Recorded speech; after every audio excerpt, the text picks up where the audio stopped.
ظاهره خبره ده چې په ارباب صاحب خو ډېرې خبرې کېدی شي زمونږ کتونکي به هم تنده محسوسوي چې د باس کې په فلسفه کې د نورې خبرې هم وشي ځکه چې ماشاءالله په هغې کې زده کړه ډېره ده. به هر حال زه راځم ګلونه او تکلونه د هغې د مضمونونو د تکلونو چې تاسو څنګه تعارف د هغې وکړو. یو کتاب دی او په هغه زمانه کې چاپ دی چې د تکل او د مضمون رجحان صرف په دغه مشرانو کې و، حمزه صاحب، کامل صاحب، داسې نور ځینې، او د دې ډېر زیات ضرورت و. نو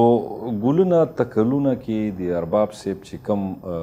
اړخونو باندې لیکل هغې کړي دي، سماجي اصلاح د هغې مراد دی، چېرته چېرته طنز کړی دی، چېرته څه کړي دي، نو د هغې په سټایل او اسلوب هم ورسره خبره وکړئ. ځکه چې تاسو وویلې چې د هغې یو ناچاپ کتاب په انګریزۍ کې هم دی، خو د دې ترڅنګ چې موږ د ارباب صاحب په حواله څومره معلومات اخلو نو هغه په مشرقي ژبو کې بیا په عربي او فارسي هم ډېر ښه پوهېدو. د فارسي تعلیم هم و هغه وخت کې به خلکو ویل دغه تعلیم د نصاب برخه وه. په انګریزي هم ډېر ټیک ټاک پوهېدو، بلکې لیکونکي په اردو لیکونکي و پکې پوهېدو ډېر زیات. خو د هغه په دې پښتو باندې دغه یو ژبه هم نه ده حاوي شوې. بلکل سمه خبره مو وکړه. بلکل شهاب صاحب دا داسې ده چې د پښتو اسلوب باندې هم لږه خبره وکړو. ضرور داسې ده چې د اسلوب اصل نښې خو په هغه نثر کې لیدی شي چې هغه تاریخ نه وي، تحقیق نه وي، هغه تذکره نه وي، بلکې په هغې کې د انسان د ذات د داخلي جذباتو ګډون شامل جی جی جی. نو په تکل کې ډېري او په مضمون کې ډېري. نو ارباب صاحب کمال خدا کړی دی که نه. موږ ته پته ده چې د هغه د دنیا جهان مطالعه وه، هغه لوست یې ډېر زیات و او لوست یې لکه چې موږ مخکې خبرو کې اشاره وکړه چې د فلسفې د تاریخ نه هم ډېر باخبر و، خو هغه د انسانیت تاریخ نه هم ډېر خبر و، هغه د ادب تاریخ نه هم ډېر خبر و، هغه د سیاست تاریخ نه هم ډېر خبر و. نو د هغه په ټولنه او د ټولنې په ارتقایي صورتحال ډېر ژور نظر و. اوس دغه څیزونه خو خلک ګوري، لولي، خو هغه د خپل ذات برخه نشي جوړولی. چاته یاد نه پاتې کېږي، څوک پې پوهېږي نه، څوک یې ابزارب کولی نشي. ارباب صاحب ته خدای پاک دا صلاحیت ورکړی و چې دومره خوره مطالعه کتلې وه، خو هغه د دوی د ذات برخه جوړه شوې وه. اوس د ذات برخه خو ړومبۍ مرحله ده چې ستا د ذات برخه جوړه شوه، ته پوه شوې. خو د دې نه اهمه مرحله بیا دویمه ده. دویمه مرحله دا ده چې کوم علم، معلومات او تاریخي پس منظر ستا د ذات برخه جوړه شوې ده، د دې اظهار به څنګه کې، د دې اظهار به په تخلیقي صنفونو کې څنګه کې. څوک یې اظهار په شاعرۍ کې کوي، نو په شاعرۍ کې ځینې نکتې راخیستلی کېدی شي، تفصیلات نشي کېدی. څه فلسفیانه نکته به وي، څه تاریخي تهذیبي نکته به وي، یا به په شعر کې بیان کړي. ځینې خلک یې په نثر کې کوي. په نثر کې چې اظهار کوي نو هغه په افسانوي ادب کې هم چرته کېدی شي. لکه ځینې خلک ناول لیکي، سیاسي ناول وي، ځینې خلک ناول لیکي فلسفیانه ناول وي، په څه تهذیبونو باندې، دغه شان په افسانو کې کېدی شي. خو دا هله کېدی شي چې ستا د هغه ناول پوره ماحول ته مخکې نه جوړ کړی هغه سي چې زما موضوع سیاسي ده، سماجي ده، څه ده، نو هلته خو وشي. که ناول د هغه مزاج نو بیا هم تا سره هغه ستا د ذات برخه پاتې شو، هغه چې کوم پس منظر دی. زما خیال دا دی چې د دې دپاره په نثر کې هم د دغه مطالعې د ذات برخې جوړولو نه پس په نثر کې هم د ټول نه مؤثر صنف چې دی تکل او مضمون دی. تکل او مضمون کې ته په دې آزاد یې چې عنوان به خپله اخلي، عنوان نه پس ته به په هغې باندې معلومات، مشاهدات، ستا د ذات برخه کې چې کوم علم دی، پوهه ده، هغه ټول ستا په خپله خوښه هغه انتخاب ته کولی شي. نو هغې دپاره ته به دا واخلې چې زه په دې موضوع باندې بحث کوم، که سیاسي دی، که ټولنیز دی، که مذهبي دی، که بل څه دی، که بل څه دی. البته هغه ګران په یو وجه دی چې ستا په ذات کې خو ډېر علم او معلومات اوړي، هغه منظم کول او د منظم کولو نه پس ته هغه ټارګېټډ په کوم څیز چې ستا فوکس دی، دا ټارګېټډ فوکس ټکي زه ډېر بخښنې سره استعمالوم، د ما ذهن کې اوس مخې سره پښتو ټکی نه راځي. نو هغه څیزونه چې دی چې کوم باندې ستا بیخي توجه ده، حالانکې توجه هم پښتو ټکی نه راځي، که اغراض او مقاصد ووایو هغه هم پښتو نه ده، هغه هم پښتو نه ده. نو ځکه زمونږ کتونکي موږ ته بخښنه وکړو، دا زمونږ د ژوند ټکي دي، زمونږ کتونکي په دې پوهېږي.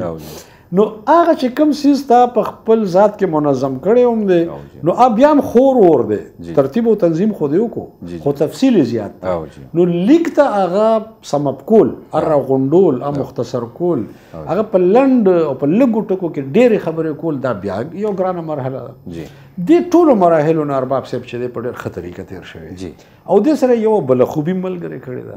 چې کله دی په پښتو کې لیکي لکه ستاسو سوال چې پوښتنه هغې کې اصل خبره دا وه چې دا زه ورته اوس راورسوم کله چې دی په پښتو کې لیکي نو پښتون لیکونکي ته پکار ده چې د ده پښتني ژبه کومه یو ده د ده پښتنه معاشره څنګه ده د ده ادبي حلقه او لوستونکي په کومه ژبه ښه پوهېږي د ده عوامي حلقه او لوستونکي په کومه ژبه ښه پوهېږي د ده په ژبه کې ښایسته الفاظ کم دي د ده په ژبه کې د ابلاغ مؤثرې لارې کومې یو دي د ده په ژبه کې روزمره څه ده محاوره څه ده د ده د ژبې خپل یو مزاج دی مضمون دپاره د ژبې په هغه مزاج او په ټولو اړخونو پوهېدل ډېر ضروري دي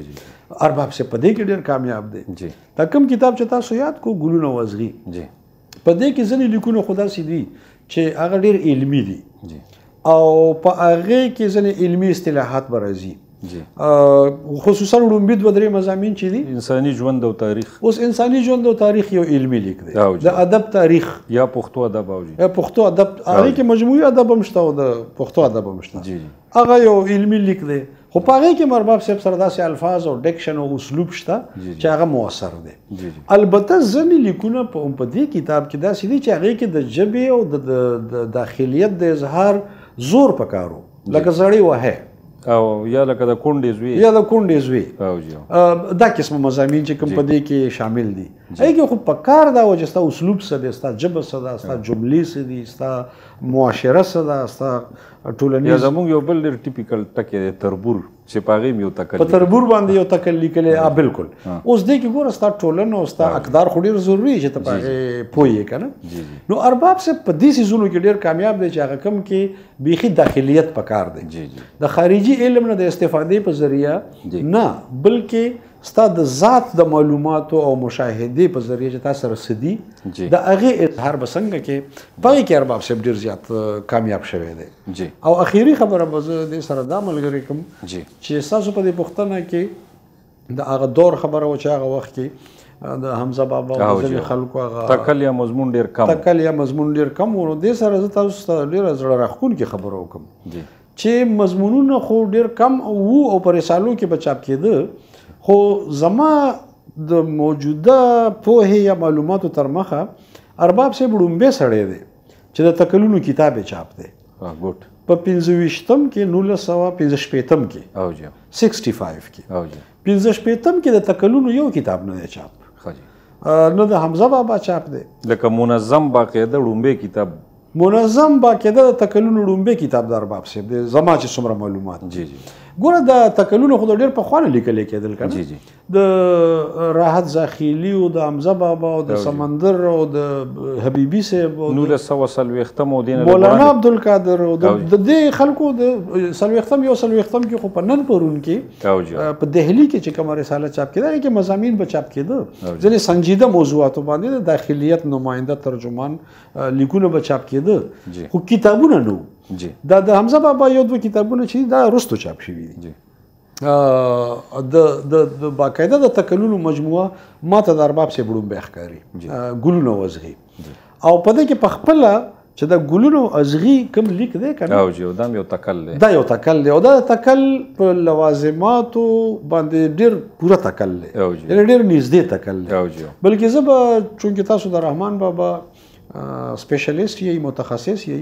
نو زه به دا یم چې د ارباب صاحب دا تکل چې دی دا د رحمان بابا د یو شعر تفسیر دی تفسیر رحمان بابا شعر دی که نه چې کر د ګل وکړه چې سیمه د ګلزار شي ازغي مه کره په خپو کې به دې خار شي نو رحمان بابا خو په 2 مصرو کې ګلونه د معاشرې د یو خاص رویې دپاره علامت کړی دی ازغي د ټولنیزو رویو دپاره علامت کړی دی چې ته ګلونه کرې مطلب دا چې ته به ښه عمل کې، ته به ښه حرکتونه کې، ستا په ذات او په ژوند کې به د ګلونو غوندې یو رویه وي، نو ستا معاشره کې به امن وي، خوشحالي به وي، ګل و ګلزار به وي. او که نیګیټیو وي نو ازغي به کوي، نو هغې سره به یعنې نفرت پیدا کېږي، کرکه، دشمني، شر، فساد پیدا کېږي. ارباب صاحب په مضمون کې دا کمال کړی، ګلونه او ازغي عنوان ورکړی. د رحمان بابا هم دوه علامتونه که نه، ګلونه او ازغي، دلته هم ګلونه او ازغي عنوان ورکړی دی. او ګلونه د ټولو مثبتو ټولنیزو رویو دپاره علامت کړی دی. ازغي د ټولو منفي انساني رویو دپاره چې په ټولنه کې دي هغې دپاره علامت کړی دی. او بیا هغه خپل داخلیت ورسره ملګری کړی دی او ډېر د اعلی پایې تکل یا مضمون یې لیکلی. او دا د دې کتاب هغه تیم تکل هم دی، ځکه چې د کتاب نوم ارباب صاحب ګلونه او ازغي کړی دی، نو هغه ته هم دا تکل یا مضمون د ټولو نه زیات نیر ډیر و. یوازې نیر ډیره هم نه، بلکې په دې تکل کې یا مضمون کې چې کم مجموعي صورتحال بیان شوی دی هغه د دې ټول کتاب په دې مضامینو کې دی. یعنی په دې مضمون کې ارباب صاحب ویل دا غواړي که نه چې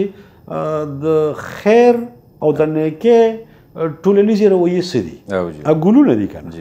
او د شر او د فساد او د بد امنۍ ټولنیزې رویې څه دي. نو دا خو زموږ په ټول ادب کې دي، دا خو زموږ په ټول علم کې دي، په ټولو کتابونو کې. اصل کې زموږ موضوع هم دغه وي، د خیر او شر تصادم او د هغې نتایج. نو ارباب صاحب چې دا نور کوم مضامین لیکلي که نه، که تربور دی او که زړې وحی دی او که د ادب تاریخ دی او که د انسانیت تاریخ دی او که نور په دې ګلونو او ازغي کې چې شامل دي، هغه ټولو کې اصل موضوع دا ده چې مثبت رویې او د هغې نتیجې، منفي رویې او د هغې نتیجې. نو ډېر کمال یې کړی چې د کتاب نوم یې ایښی دی ګلونه او ازغي. ډېر ښه، ډېره مننه سر. ګرانو کتونکو، موږ هم دا بحث مخ په وړاندې بوځو، موږ سره د یوې وړې دمې وخت شوی دی، موږ سره اوسئ.